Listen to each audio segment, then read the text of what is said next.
गल्ली ते दिल्ली सगळीकडे चालली आहे राजकारणावर चर्चा. म्हणून गल्लोगल्लीतून आम्ही शोध घेतोय विधानसभा मतदारसंघातील गल्लोगल्लीच्या राजकारणाचा आढावा. उन्हा तान्हातून फिरतोय भावी आमदार आणि आम्ही विचारतोय विकासाचा मास्टर प्लॅन.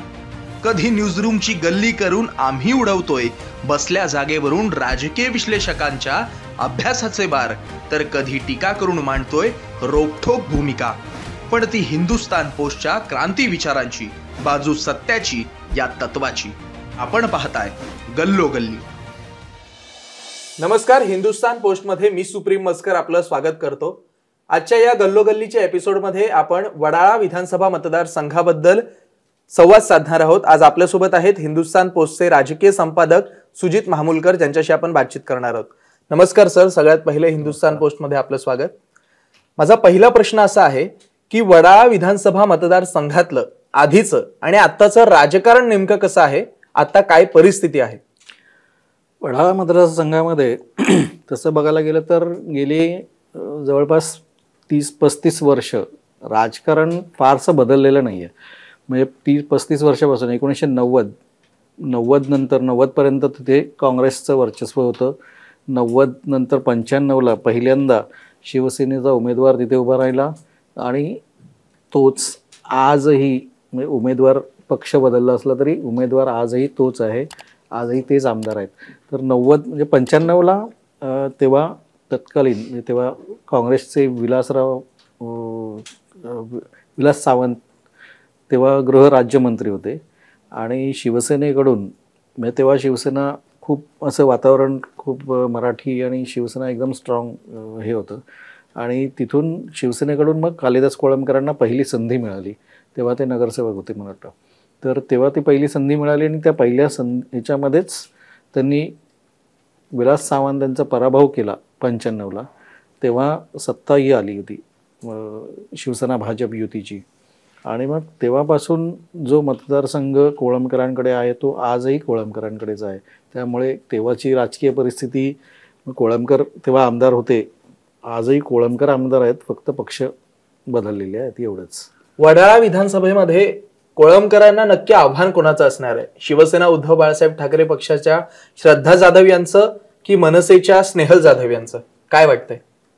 मला वाटतं श्रद्धा जाधव यांचं जास्त आव्हान असेल, कारण जो शिवसेना हा जो पूर्ण मतदारसंघ पाहिला वडाळा, पूर्वीचा नायगाव, तर तिथे बहुतांश म्हणजे मराठी बहुल हा पट्टा आहे.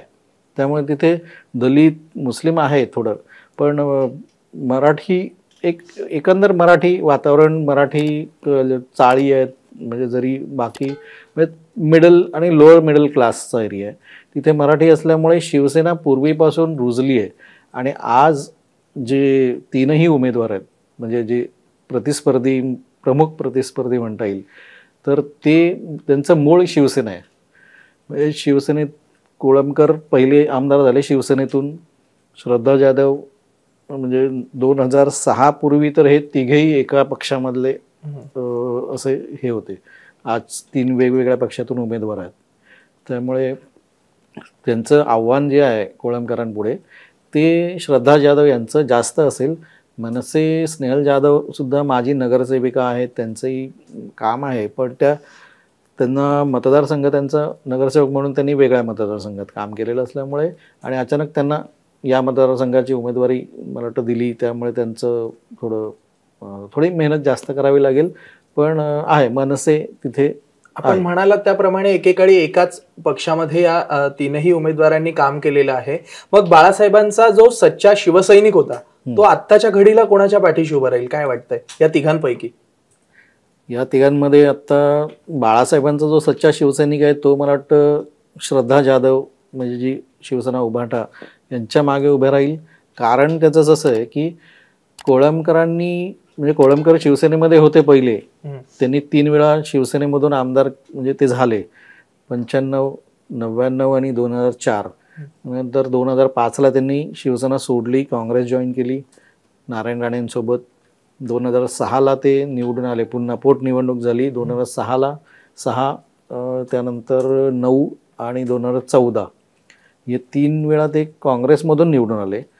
पण आणि आत्ता गेल्या 2019ला त्यांनी भाजपमध्ये प्रवेश केला. त्यामुळे ते एकदा भाजपचे असे शिवसेना, काँग्रेस आणि भाजप असे तिन्ही पक्षाचे त्यांनी म्हणजे आमदारकी त्यांनी उपभोगली आहे.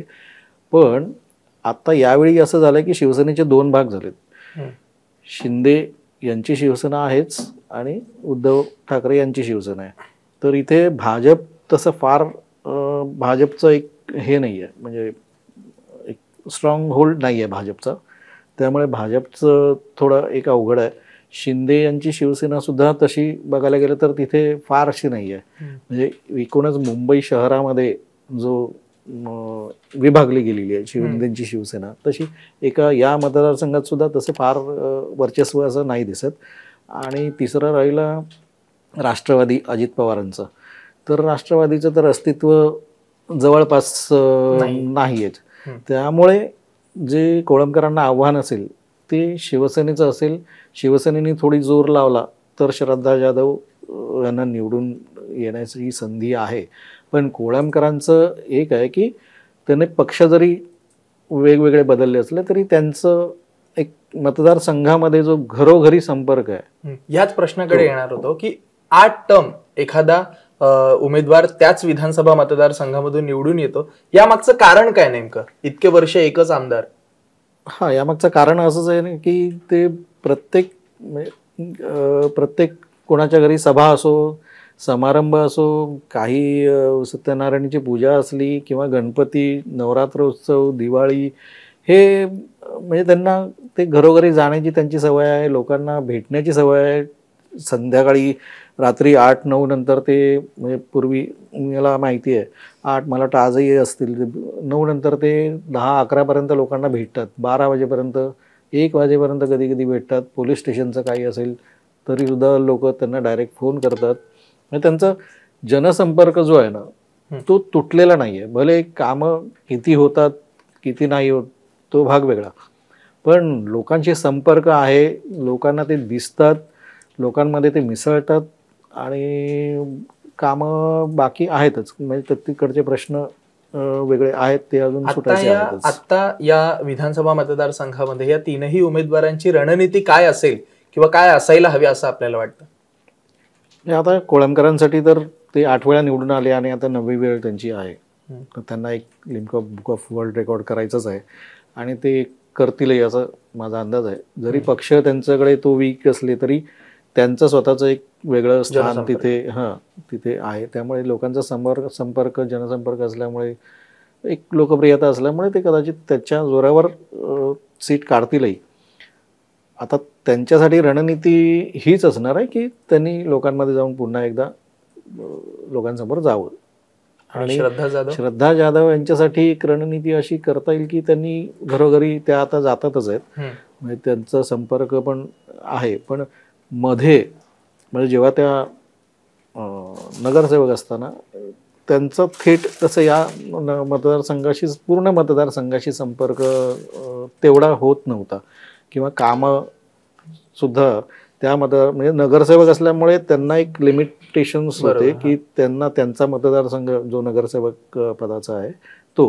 पण त्यांचा महापौर म्हणून त्यांनी जे काही 2009 नंतर काम केलं आहे, तर ते महापौर म्हणून त्यांचा चेहरा परिचित आहे आणि लोक ओळखतात. त्यांना माहिती आहे की श्रद्धा जाधव कोण, असं हे नाही आहे.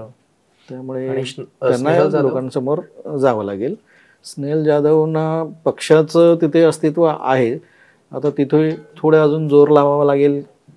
तेच लोकांमध्ये मिसळणं हा एक लोकांसमोर जावं लागेल. कदाचित यावेळी नाही पण पुढच्या वेळी लोकांना तो चेहरा नवीन नसेल. भाजपला कोळंबकरांच्या चेहऱ्यामुळे मुस्लिम आणि दलित वोट आपल्याकडे वळवता येतील का यावेळी? मुस्लिम मतं तशी भाजपला मिळतील नाही मिळतील तो भाग वेगळा. मग तो एक शंकाच आहे. म्हणजे कुठलाही तिथे कितीही काम केलं तरी तुम्हाला 100% मिळतील याबाबत शंकाच असते. पण दलित वोट जे आहेत ते भाजप म्हणून नाही पण एक कोळंबकर म्हणून कदाचित त्यांच्याकडे जातील. म्हणजे आत्तापर्यंत जो त्यांनी शिवसेनेमध्ये असताना सुद्धा त्यांना थोडीफार मिळायची. काँग्रेसमध्ये गेल्यानंतर तर बरीच मतं दलित आणि मुस्लिम त्यांना मिळाली होती. 2-3 वेळा जेव्हा काँग्रेसमधून आमदार म्हणून निवडून आले तेव्हा, आणि भाजपमध्ये आल्यानंतर सुद्धा आता 2019 तेव्हा सुद्धा त्यांचं लीड बऱ्यापैकी आहे. म्हणजे एकदाच फक्त 2014मध्ये जेव्हा मोदी लाट होती प्रचंड अख्ख्या मुंबईमध्ये, देशामध्ये, तेव्हासुद्धा ते काँग्रेसमधून लढले आणि भाजपच्या उमेदवारासमोर निवडूनही आले. मार्जिन तेव्हा खूप कमी झालं, पण 800 फक्त 800 मतांचं मार्जिन होतं, पण निवडून आले ते, म्हणजे तरले. एकंदरीत वडाळा विधानसभा मतदारसंघामध्ये भाजपच्या कालिदास कोळंबकर यांना श्रद्धा जाधव, ज्या शिवसेना उद्धव बाळासाहेब ठाकरे पक्षाच्या आहेत, त्यांचं आव्हान असणार आहे हे मात्र निश्चित आहे. परंतु त्याच वेळी स्नेहल जाधव या सुद्धा निवडणुकीच्या रिंगणात असल्यामुळे त्यांना किती मतं मिळत आहेत आणि त्याचा फायदा किंवा तोटा कोणाला होतोय, ह्या एकंदरीत गोष्टी जर आपण लक्षात घेतल्या तर वडाळा विधानसभा निवडणुकीचं मतदारसंघाचं एकंदरीत चित्र आपल्या लक्षात येईल. तर आज आपण हा एकंदरीत वडाळा विधानसभा मतदारसंघाचा आढावा घेतला. असेच येते पुढचे एपिसोड गल्लोगल्लीचे तुम्ही पाहत राहा. धन्यवाद.